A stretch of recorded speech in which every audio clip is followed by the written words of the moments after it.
one last kiss, oh baby, one last kiss. It never felt like this, oh baby, like this. You know I need your love. Whoa, oh, oh, give me one last kiss. Give me one last kiss. Oh, one more time, oh baby, one more time. You make me feel so fine, oh baby, so fine. You know I need your love. Whoa, oh, oh, give me one last kiss. Give me one last kiss. Darling, it isn't right. Why must we say goodbye? Don't let me go like this.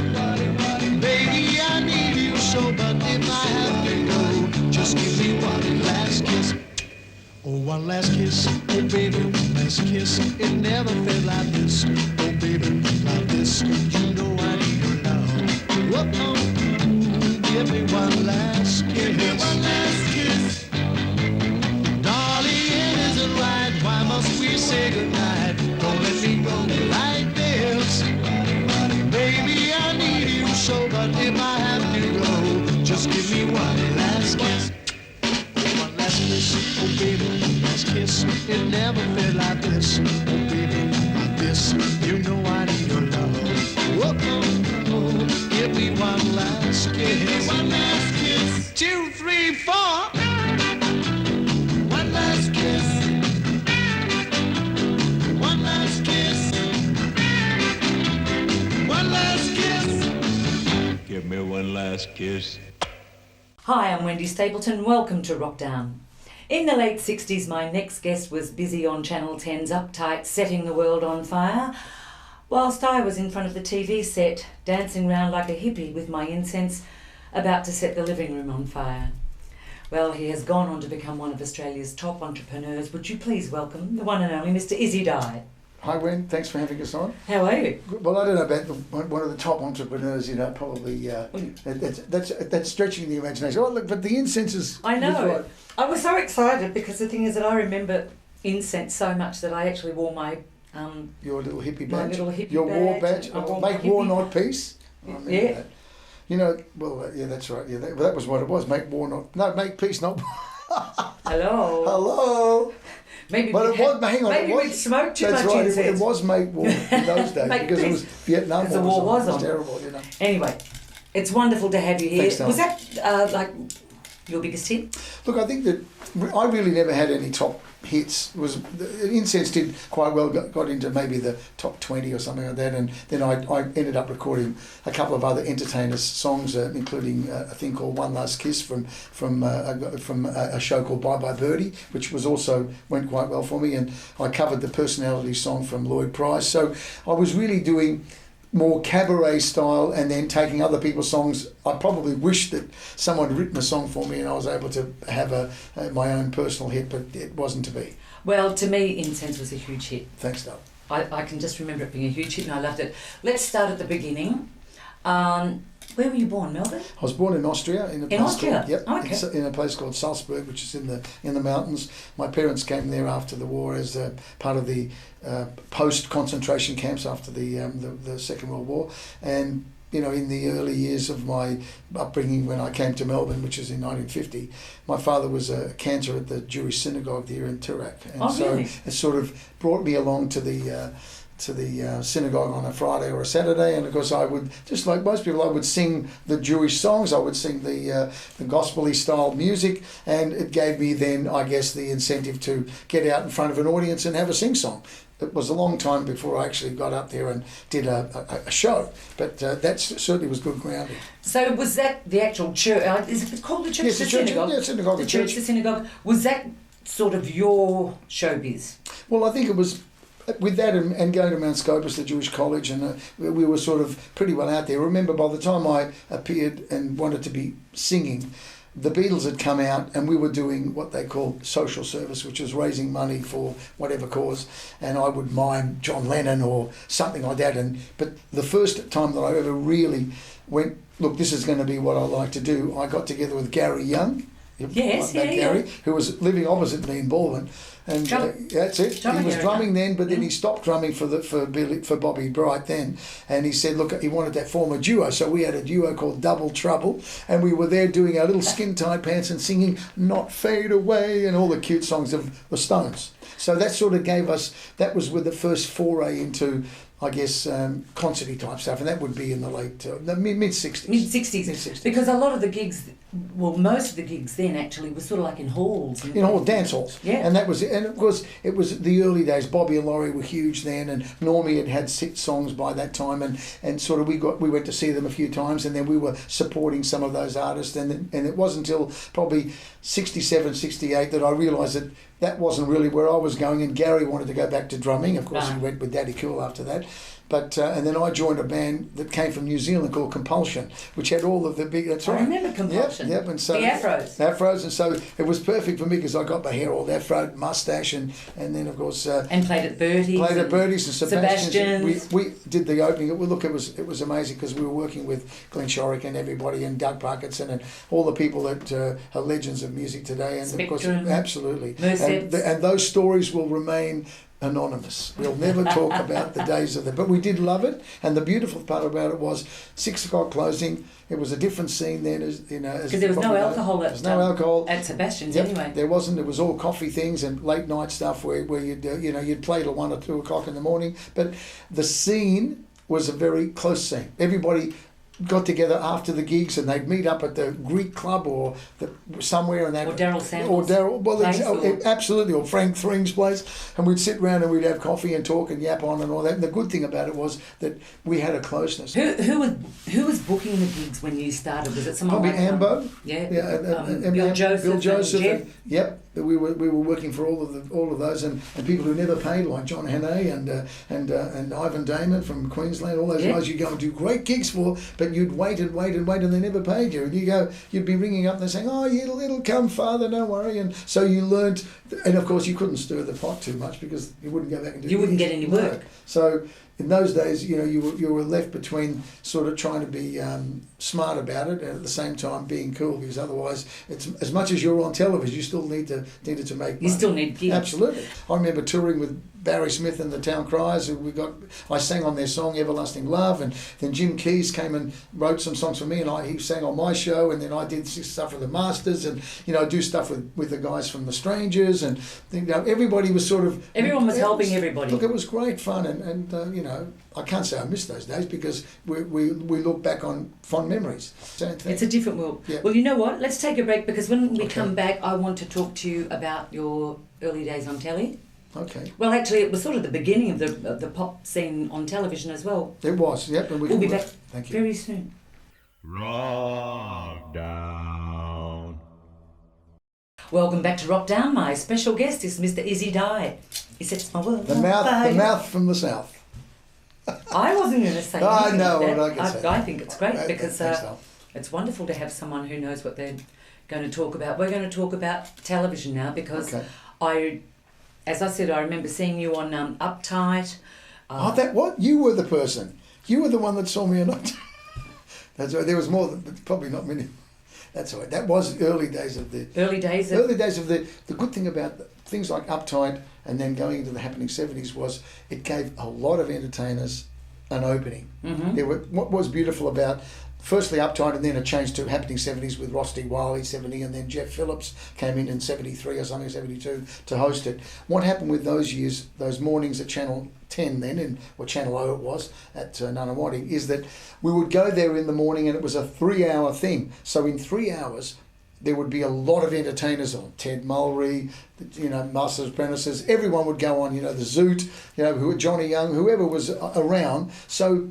on one morning, you could see all your fave artists. Well, it was a very exciting time for music in Australia. I think it was the birth of our own scene. Yeah. Don't you? Absolutely.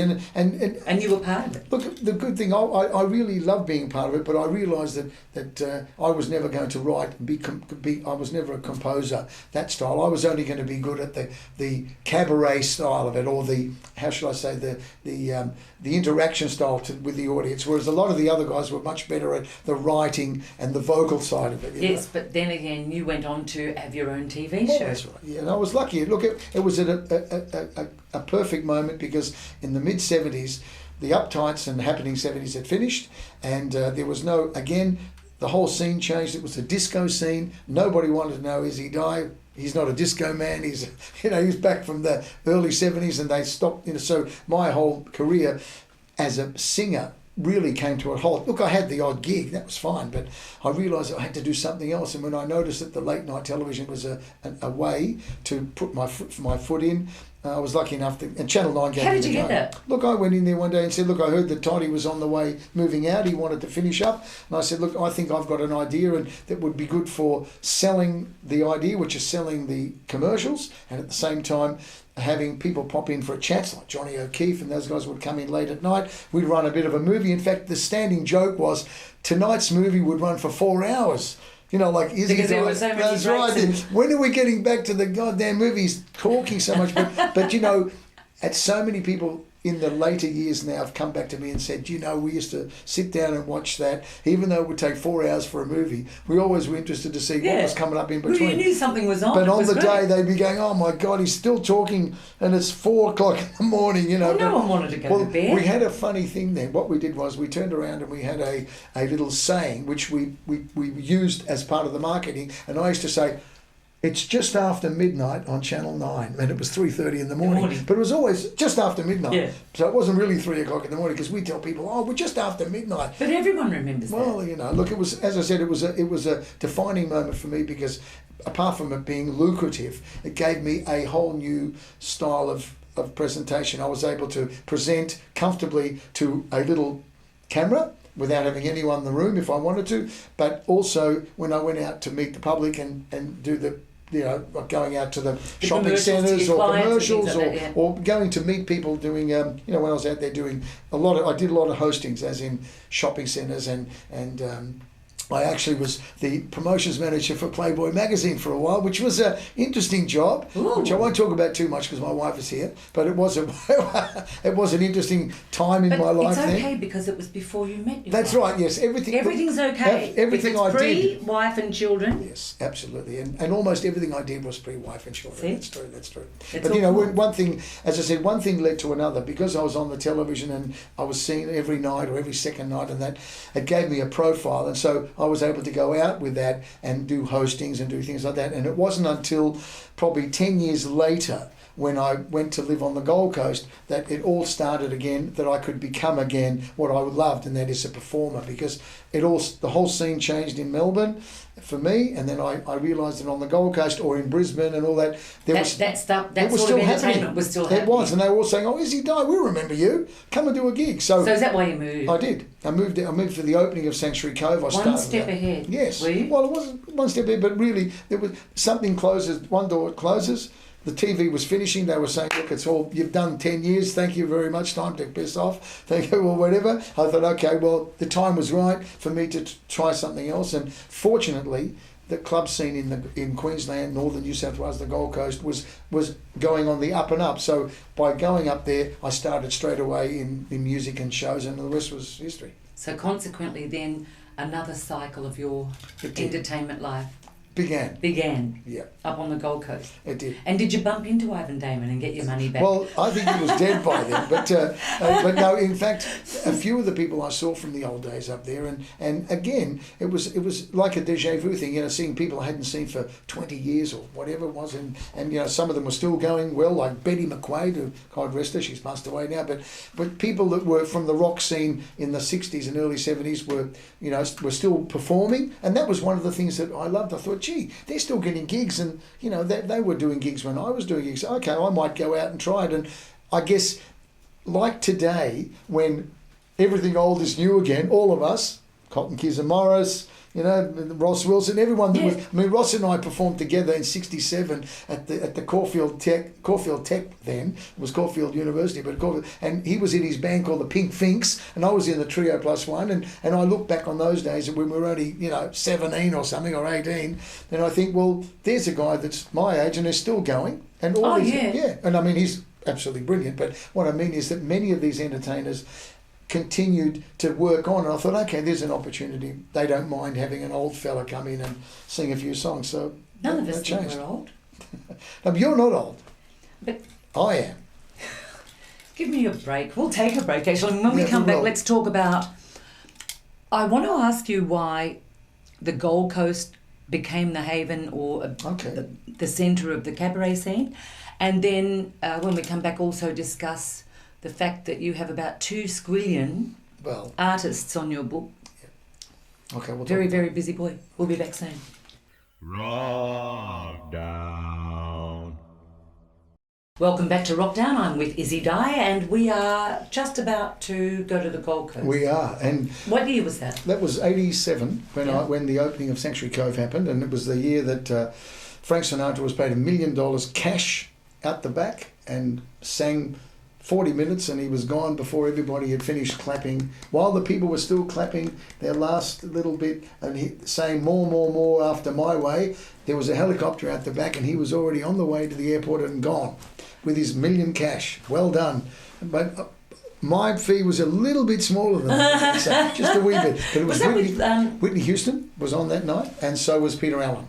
When I was there for the opening of that, I felt invited by the Gold Coast, and it was a warm thing, and people said, oh, you should come up here, and there's gigs here and there, and so we decided to sell up from Melbourne at the time, and everyone went, oh yes, see you later, you know.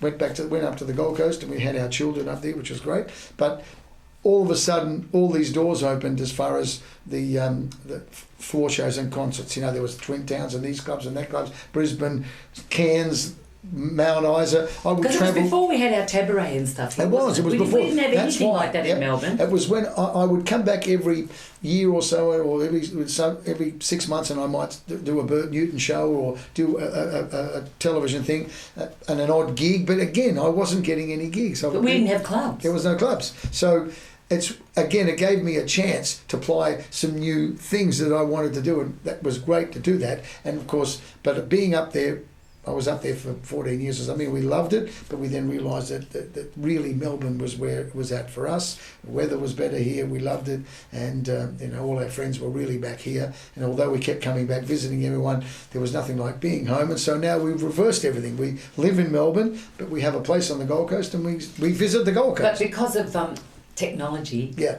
we can do all of that now. Oh, look, it's You know, fantastic. it's amazing. Absolutely. Like with Yeah.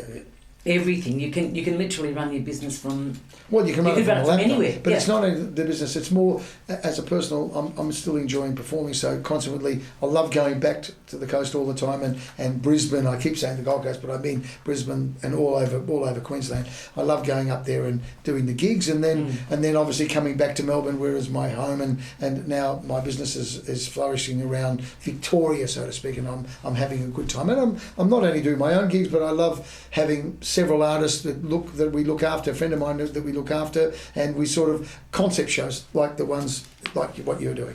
Look, you and I understand it, that the resurrection of our careers, of my career anyway, only came about because we were able to do the concept shows. Other things, Because yeah. it would have been difficult for me, as not being an artist who ever had his own compositions, that wrote his own songs and everything. I was always good at cabareting, which is taking off other people. So to me, the natural progression for me was to be able to do other shows. And one of the favourites I love doing is the Dean Martin and Bobby Darin show. I enjoy that. Who does that with you? Well, or is it you I do both? Dino and Bobby, and then I bring another gentleman in who does Buble. Everybody That it's a totally tribute. understands that people are doing, and good quality tribute shows too, like they're doing them at the theatres now. And the Buddy Holly thing, and the thing that Doug Yeah, Parkinson exactly. does. Look, I think that it's like any evolution. We know that there's two things that have evolved now in the scene. One is the original artist. That's all come back again with Ross and the Cotton Keys and Morris and Brian Cadd. They're the original artists doing their thing as they do. That's right. What we do is the other side of the coin, which is bring people a chance to get to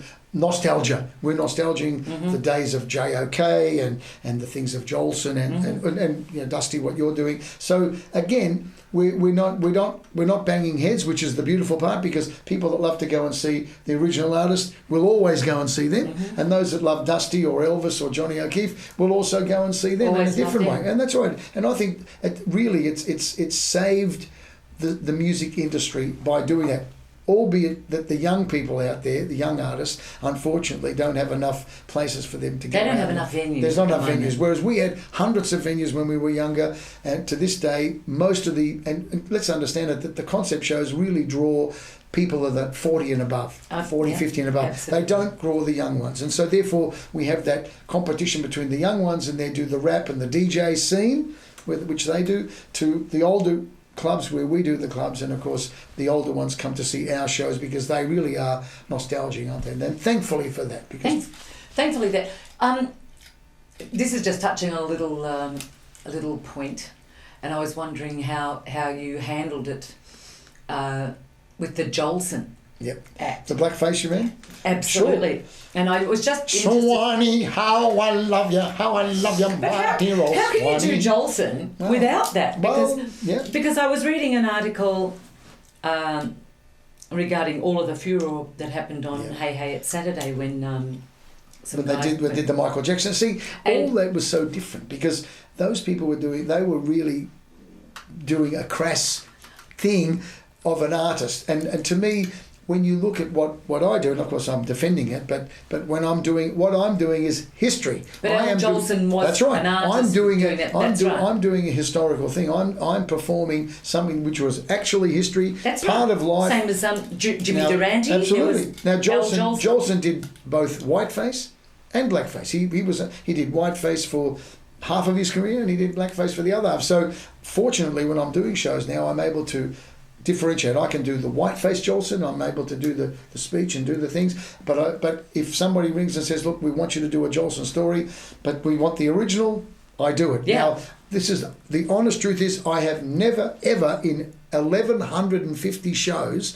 which is how many I've done. I thought you were going to say years. Oh, no, I feel like 1,150 years, but in over 1,150 shows, live shows, never ever have I had anyone come up and complain about the blackface. And in fact, I have black people, Aboriginal people, black Americans, Africans that come up and say, "Can we have a photo with Al Jolson?" And I say, "Yeah, sure." So to me, it's a storm in a teacup stuff, but all saying that we don't want to upset anybody. And so I'm able to say, look, this is a historical thing. I do it as a history thing, not as a disrespect. Absolutely. That's what it is. But I still love doing the Jolson. Well, I loved it because I grew up listening to all of the, Swanee and all that stuff myself. But I just saw a little article and your name came up because I think that they tried to compare. Oh, that's right. Oh, no, so I was. And it was no, this is totally different. This they rang me. Look, let me tell you, one thing it did, it really put the cat amongst the pigeons, and I was on radio and television for 2 weeks. Everyone rang me, and I had all the interviews, and of course I defended my position. But in saying that,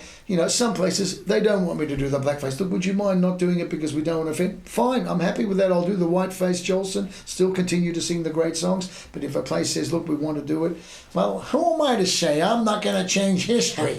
You know what I mean? That's what I say. So you've always got something happening. Have you got anything not happening? Anything not happening? If people look at my website, which is just IssiDye.com, as in Issi, ISSIDYE.com, they can look at my gig guide and look. I'd love them to come out. And look, what I love about going to gigs is I have so many people that come up to me. I'm seriously hundreds of them over the week saying, "We haven't seen you for years. It's nice to see you again. Remember this old days. Remember the old days." So I do love talking about nostalgia and days, and so I still love getting out there and mixing it up. Well, the thing is that people love it too. You're part of all of our history. Watching you on telly and. And I won't say what happened backstage. Don't say it. No, Don't I won't say it. We can't say anything. Okay. But you know what? It's been wonderful talking to you. And look, after all of that, it's just after midnight on Channel 9 or whatever. So don't forget, you ain't heard nothing yet. You're wonderful. Would you please thank Mr. Issi Dye? Thank you, darling. Thank you. See you next time.